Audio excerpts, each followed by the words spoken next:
আসসালামু আলাইকুম, আমি তাসমিন। আজ আমি রান্না করে দেখাবো হার্ড চিকেন।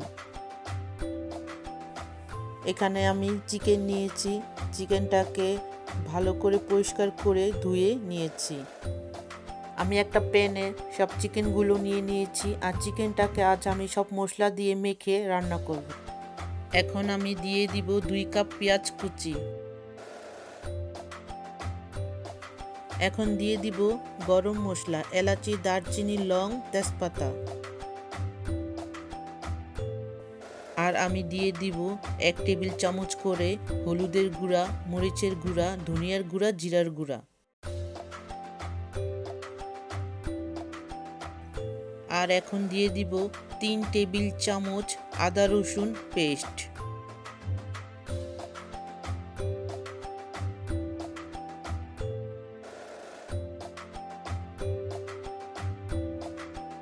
এখন আমি দিয়ে দিব 2 টেবিল চামচ টক দই। এখন আমি দিয়ে দিব রান্নার তেল।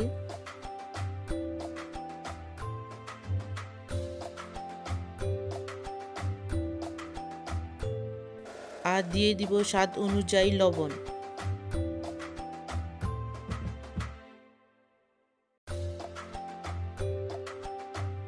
এখন আমি চিকেনের সাথে সব মশলাগুলো মেখে নেব।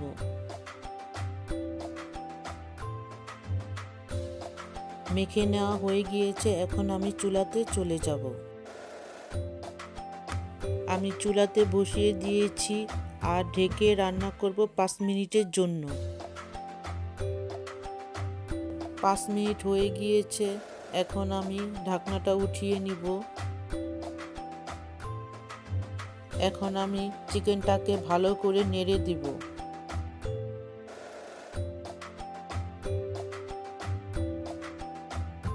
আর আমি ঢাকনা দিয়ে ঢেকে দিব, আর চিকেনটাকে আমি ভালো করে কষিয়ে নিব।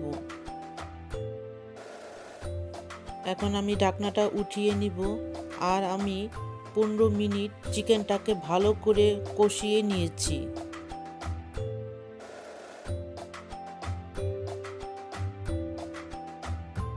চিকেনটা ভুনা ভুনা হয়ে আসছে, এখন আমি দিয়ে দিব পরিমাণ মতন পানি।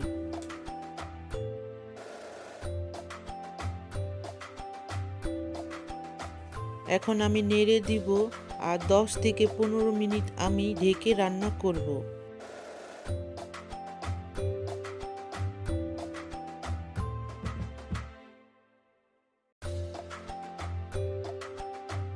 এখন আমি ঢাকনাটা উঠিয়ে নিব, আর আমি নেড়ে দিব। আর চিকেনটা সিদ্ধ হয়ে গিয়েছে, পানিটাও শুকিয়ে আসছে। এখন আমি দিয়ে দিব 1 টেবিল চামচ টালা জিরার গুঁড়া দিয়ে আমি একটু নেড়ে ঢেকে রান্না করব 5 মিনিটের জন্য।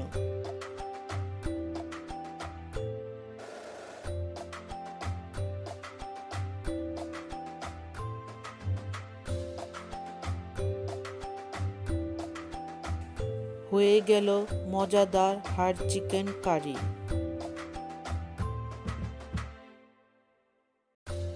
এখন আমি চিকেন কারিটাকে সাজিয়ে নিব।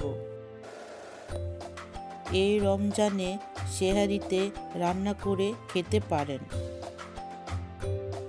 ভিডিওটা যদি ভালো লেগে থাকে তাহলে like, share, comment and subscribe করে দিন। পাশে থাকার বেল বাটনটি ক্লিক করে দিবেন। আমার জন্য দোয়া করবেন, আমি যেন নতুন নতুন রেসিপি নিয়ে আপনাদের কাছে আসতে পারি। আল্লাহ হাফেজ।